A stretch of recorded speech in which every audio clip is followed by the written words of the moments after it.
శుభ పరిణామం. రైట్ అండి, మళ్ళీ వస్తాం మీ దగ్గరికి. ఒకసారి కల్నల్ వీరావు గారి దగ్గరికి. కల్నల్ వీరావు గారు, Mozambique channel, gulf of Aden, Bab el Mandeb, ఇది strait of Bab el Mandeb, red sea, Suez, మొత్తం 5-6. ఈ 5-6 గుండానే మనకి ఈ సముద్ర రవాణా.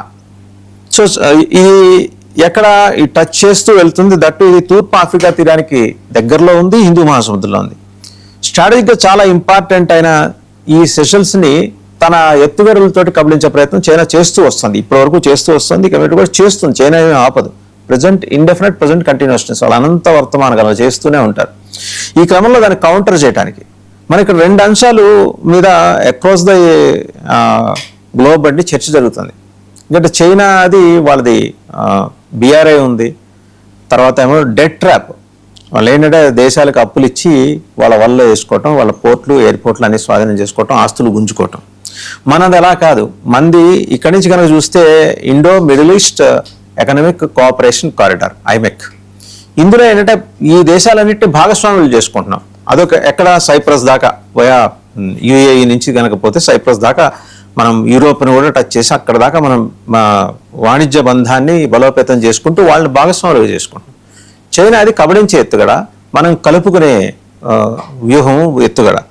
ఈ క్రమంలో ఈరోజు సెషల్స్ తోటి అండర్స్టాండింగ్ కూడా దాన్ని చైనా మరి ఏదో రకంగా తిప్పికొట్టే ప్రయత్నం చేస్తుంది కదా. ఆ ఉపద్రవం ఏమన్నా సమీప భవిష్యత్తులో పంచి చైనా ఎప్పుడు ప్రాక్సీ వారే చేస్తుంది. 62 తర్వాత అది నేరుగా యుద్ధంలో పాల్గొనేవి ఏం లేవు, ప్రాక్సీ వార్సే చేస్తుంటుంది. ఎవరినో ఒకరిని రెచ్చగొట్టి మనకి పంపించే కార్యక్రమాలు చేస్తుంది. అలాంటి ప్రమాదం ఏమన్నా ఉందా? అది ఎప్పుడు ఉంటుందండి. ఎందుకంటే చైనా ఇప్పుడు ఏం చేస్తుందంటే ఒక 2 నెలలు ఎనలైజ్ చేసుకుంటుంది దీన్ని కౌంటర్ ఎలా చేయాలి. దెన్ మనకంటే ఇప్పుడు జనరల్ గా మనం ఏంటంటే ఫ్రెండ్లీగా ఎక్కువ ఎకనామిక్ ఇంప్లికేషన్స్ హోస్ట్ నేషన్ కి లేకుండా మనం హెల్ప్ చేస్తాం. చైనా ఏం చేస్తుందంటే బిగ్గర్ క్యారెట్ చూపిస్తుంది. ఫర్ ఎగ్జాంపుల్ బంగ్లాదేశ్ ఏం చేసిందంటే న్యూక్లియర్ రియాక్టర్ అటువంటి ఆఫర్స్ ఇచ్చింది. ఇటువంటి ఆఫర్స్ ఇచ్చి అదే కంట్రోల్ తీసుకోవాలని చూస్తుంది. ఆ విధంగా అక్కడ ఇన్వెస్ట్ చేసి ఏదో చెల్లదు. సో ఇంకొక ఎగ్జాంపుల్ చూస్తే మయన్మార్ కి నార్త్ కొరియా ద్వారా ఒక షాలో ఆపరేషన్ సబ్మెరీన్స్ ఇవ్వాలని చూస్తుంది. యాక్చువల్గా మయన్మార్ కి సబ్మెరీన్స్ అవసరం లేదు, కానీ అది అలాగిచ్చి ప్రలోభ పెట్టి వాళ్ళ ఏరియా ఆఫ్ ఇన్ఫ్లుయెన్స్ లోకి తీసుకోవాలని చూస్తుంది. ఆల్రెడీ అడిస్ అబబా దగ్గర ఎస్పెషల్లీ హార్న్ ఆఫ్ ఆఫ్రికాలో చాలా కీలకమైన ఏరియా తీసుకోవడం, నేవీ డిప్లాయ్మెంట్ చేయడం, ఇవన్నీ పెట్టుకుని కూర్చుంది. సో దాన్ని గమనించి మనం ఎత్తుకి పై ఎత్తు, కానీ మనం ఏంటంటే భయపడక్కర్లేదు. మన ఓన్ శాంతి వాతావరణంలో మనకి తోచినంత ఈ లిటరల్ నేషన్స్ ఏవైతే అంటారో ఇండియన్ ఓషన్ లో వీటన్నిటికీ హెల్ప్ చేస్తూ మన ప్రవాసీ భారతీయుల ద్వారా మొత్తం మీద సత్సంబంధాలు పెరుగువచ్చు. అంతే చెప్పండి.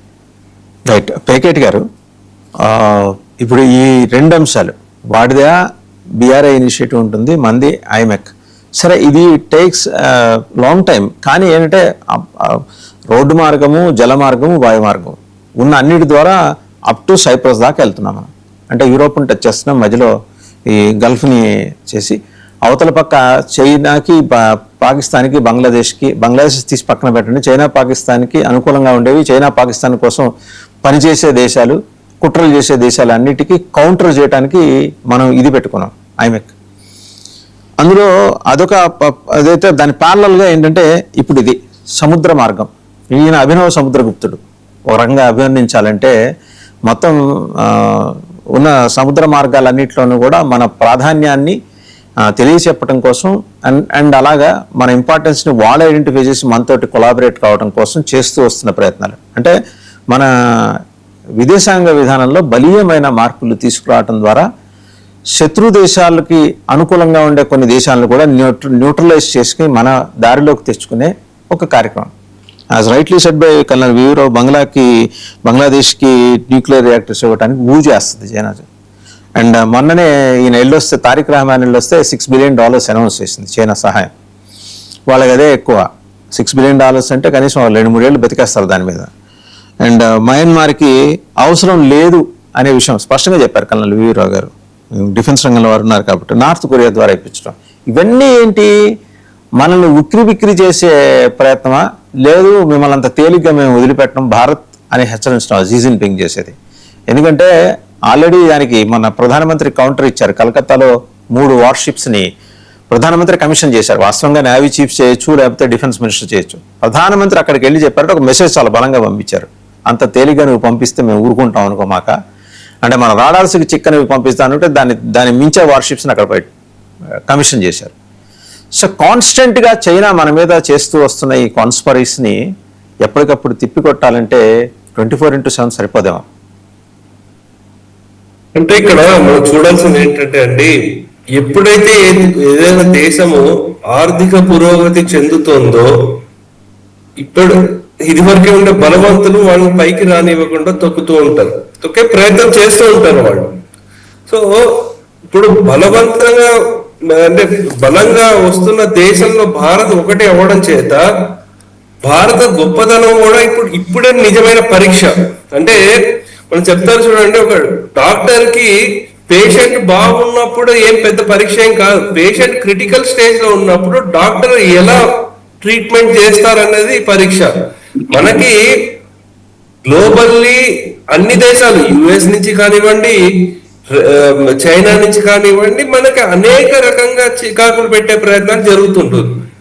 అది బయటే కాకుండా అంతర్గతంగా కూడా ఏదో ఒక రూపేణ ఈ ఎన్జిఓలో ఇంకేదో రూపాయన చేస్తుంటారు. సో ఇవన్నీ తట్టుకొని నిజంగా వికసిత్ భారత్ ఎలా అవుతుంది అనేది ఇది ఒక అగ్ని పరీక్ష ఇది. సో దాంట్లో ఏంటంటే మోదీ గారు he's playing on front foot. So ఆయనే డైరెక్ట్ గా వెళ్ళి ఇది చేయడం జరుగుతుంది. అయితే మనం చూసుకుంటే ఇప్పుడు సియేషియన్ నుంచి మనం ఇక్కడ బంగ్లాదేశ్ వచ్చాం కాబట్టి, బంగ్లాదేశ్ లో మనం చూసుకోవాల్సింది ఏంటంటే మల్టిపుల్ స్ట్రాటజీస్ మనం ఫాలో అవుతున్నామండి. ఓకే, ఒకటి ఏంటంటే బంగ్లాదేశ్ సపరేట్ కంట్రీ ఫామ్ అవ్వడానికి ముఖ్యమైన కారణం కల్చర్. అంటే బంగ్లా భాషలు వాళ్ళను ద్వేషించడము, లేకపోతే అక్కడ ఉర్దూను రుద్దడము, అవి చేయడం ద్వారా బంగ్లాదేశ్ విడిపోయింది అక్కడ. సో అందు గురించి ఏం చేశారు, ఫస్ట్ ఈ మధ్య కాలంలో దినేష్ త్రివేది గారిని అక్కడ అపాయింట్ చేశారు. దినేష్ త్రివేది గారు బెంగాలీ, అంటే టిఎంసీలో ఉన్నారు, తర్వాత సెంట్రల్ యూనియన్ మినిస్టర్ గా ఉన్నారు. వారు అక్కడ వెళ్ళడం జరిగింది, హై కమిషనర్ గా వారిని అపాయింట్ చేశారు. మరి అఫ్ కోర్స్ వాళ్ళు ప్రాపర్ ఆరిజిన్ వచ్చేసరికి గుజరాత్. సో వారు ఈ విషయాల్లో ఎలా హ్యాండిల్ చేయాలో దిట్ట. ఇంకోటి ఏంటంటే బంగ్లాదేశ్ లో 40% population less than under 25 years. So మనం చూసాం అక్కడ ఉద్యోగ అవకాశాలు లేకుండా భారత్ వీసా గురించి వాళ్ళు ఎలా క్యూలు కడుతున్నారు అక్కడ బంగ్లాదేశ్ లో. సో వాళ్ళని ఎంగేజ్ చేసే ప్రయత్నం మనం చేస్తున్నామండి. ఇదే కాకుండా మనం ఇంకేం చేస్తున్నామంటే కొన్ని చోట్ల ఏమైంది, ఇప్పుడు బంగ్లాదేశ్ లో ఆ పోర్టు అవి ఇచ్చేయడం జరిగింది చైనాకి. మనం ఏం చేస్తున్నామంటే ఈ కాలాదన్ మల్టీ మోడల్ ట్రాన్స్పోర్ట్, అంటే మయన్మార్ నుంచి మిజోరాము ఈ రూట్ కూడా మనం ప్యారలల్లీ డెవలప్ చేసుకుంటూ వస్తున్నాం. అంటే బంగ్లాదేశ్ మీద డిపెండెన్సీ లేకుండా మనం ఇంకా అభివృద్ధి చేసుకుంటాం. అంటే మయన్మార్ ప్రైమ్ మినిస్టర్ అనుకుంటా రీసెంట్ మన భారతదేశం రావడం జరిగింది. ఇంకా ఇదే కాకుండా నెక్స్ట్ మన అండమాన్ నికోబార్ లో దాంట్లో జరుగుతుంది, నికోబార్ ఐలాండ్స్ అప్గ్రేడ్స్ అవన్నీ జరుగుతుంది. అయితే ఇంకా అంశాలు చెప్పాలంటే పవర్ విషయంలో కూడా మనం కంట్రోల్ చేస్తున్నాం వాళ్ళకంటే ఎనర్జీ సైడ్ ఏవైతే ఉన్నాయో ఇవన్నీ డైరెక్ట్ గా మనకు బయట కనిపించే నెరేటివ్ కాకపోయినా సరే, మనం ఇంత చేస్తుంటే చైనా దగ్గర $6 billion సాయం ఇస్తానంటే రెక్కలు కట్టుకుని మరీ వెళ్ళి అక్కడ వాలాడు కదా, నమ్మచ్చా తారిక్ రెహమాన్ని? తారిక్ రెహమాన్ భారతదేశానికి ఎప్పుడు పురోగా అయితే ఉంటాడండి ఆయన, అది 100% ష్యూర్. ఓకే, భారత్ వ్యతిరేకత యూనిస్ అంతా చేయకపోవచ్చు, సో ఆ తీవ్రత అంతా ఉండకపోవచ్చు, కానీ ఇతను పెద్దగా మనకి భారత్ ని సపోర్ట్ చేస్తారు అని మనం ఊహించకూడదు. సో డెఫినెట్లీ అంత ఉండదు. కానీ మనకి ఉండే అతను కొంచెం చదువుకున్నవాడు, కానీ ఇప్పుడు అక్కడున్న యువతకి ఉద్యోగ అవకాశాలు కల్పించకపోతే ఆయన మీద తిరుగుబాటు వస్తుందన్న భయం అయితే అందులో ఉంది.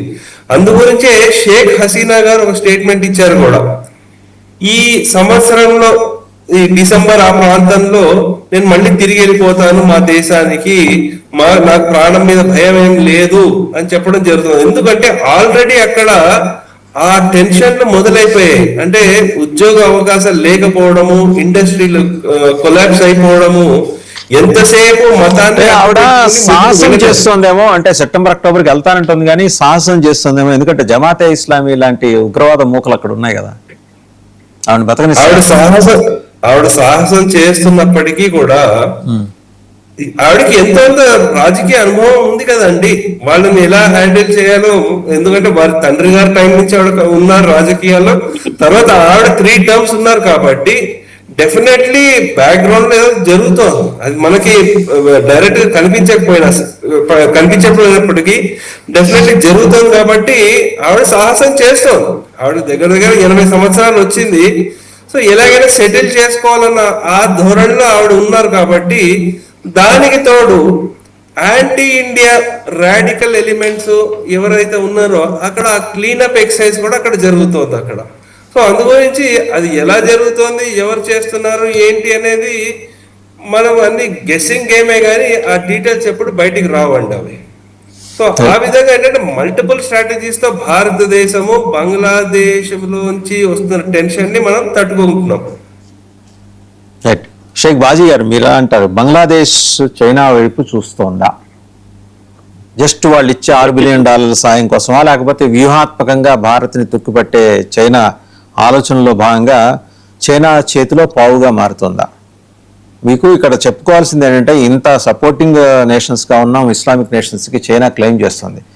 అక్కడ కాన్సన్ట్రేషన్ క్యాంప్స్లో ముస్లిమ్స్ని చంపుతున్నారు, బంగ్లాదేశ్లో మాస్కులు కూలుస్తున్నారు, కొన్ని వేల మాస్కులు కూల్చారు. కాన్సన్ట్రేషన్ క్యాంపులో మహమ్మద్ అనే పేరు కనిపిస్తే చంపేస్తున్నారు. అంత భయానకమైన దేశంతో ఇస్లామిక్ నేషన్స్ పొత్తు పెట్టుకుంటాయా కేవలం వాళ్ళ ఆర్థిక అవసరాల కోసం?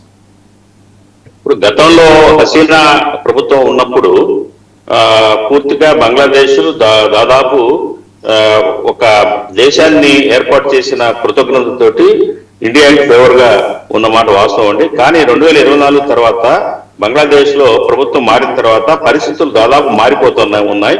ఎందుకంటే ఏదైతే ఇప్పుడున్న ప్రెసిడెంట్ పూర్తిగా చైనాకి ఫేవర్ గా ఉన్నట్టు కనిపిస్తా ఉంది. ఎగ్జాంపుల్స్ ఉన్నాయి దానికి. ఇప్పుడు యాక్చువల్ గా ఇవాళ చైనా ప్రాతినిధ్యం ఎలా ఉందంటే దాదాపు అక్కడ ఉన్న ప్రధానమైన పోర్టులు చిట్టగాంగ్ పోర్టు కానివ్వండి, మొంగ్లా పోర్టు కానివ్వండి, రెండింటి మీద కూడా చైనా పూర్తి ఆధిపత్యాన్ని తీసుకునే ప్రయత్నం చేస్తా ఉంది. ఇప్పటికీ చిట్టగాంగ్ పోర్టు మీద చాలా పెట్టుబడులు పెట్టి పోర్టుకి అభివృద్ధికి చైనానే మొత్తం చేసింది. కానీ మొంగ్లా పోర్టులో మాత్రం భారత్ సహాయం చేసింది గతంలో. అది కూడా మరిచి ఈవేళ మరి ఆ మొంగ్లా పోర్టులో నుంచి కూడా చైనా లింక్స్ చైనా తోటి చైనా సంస్థకు అప్పచెప్పించాడు తన అభివృద్ధిని. ఇది చాలా తెలిపోయిన అంశం. చైనాకు సంబంధించిన సంస్థకి ఆ మొంగ్లా పోర్టును అప్పచెప్పడం. అట్లాగే ఏంటంటే బంగ్లాదేశ్ లో సంబంధించిన తీస్తా నదికి సంబంధించిన అంశాల విషయంలో కూడా చైనా ఇంటర్ఫియర్ అవుతుంది. మరి ఆ చిన్న మన భారత్ తో ఉన్న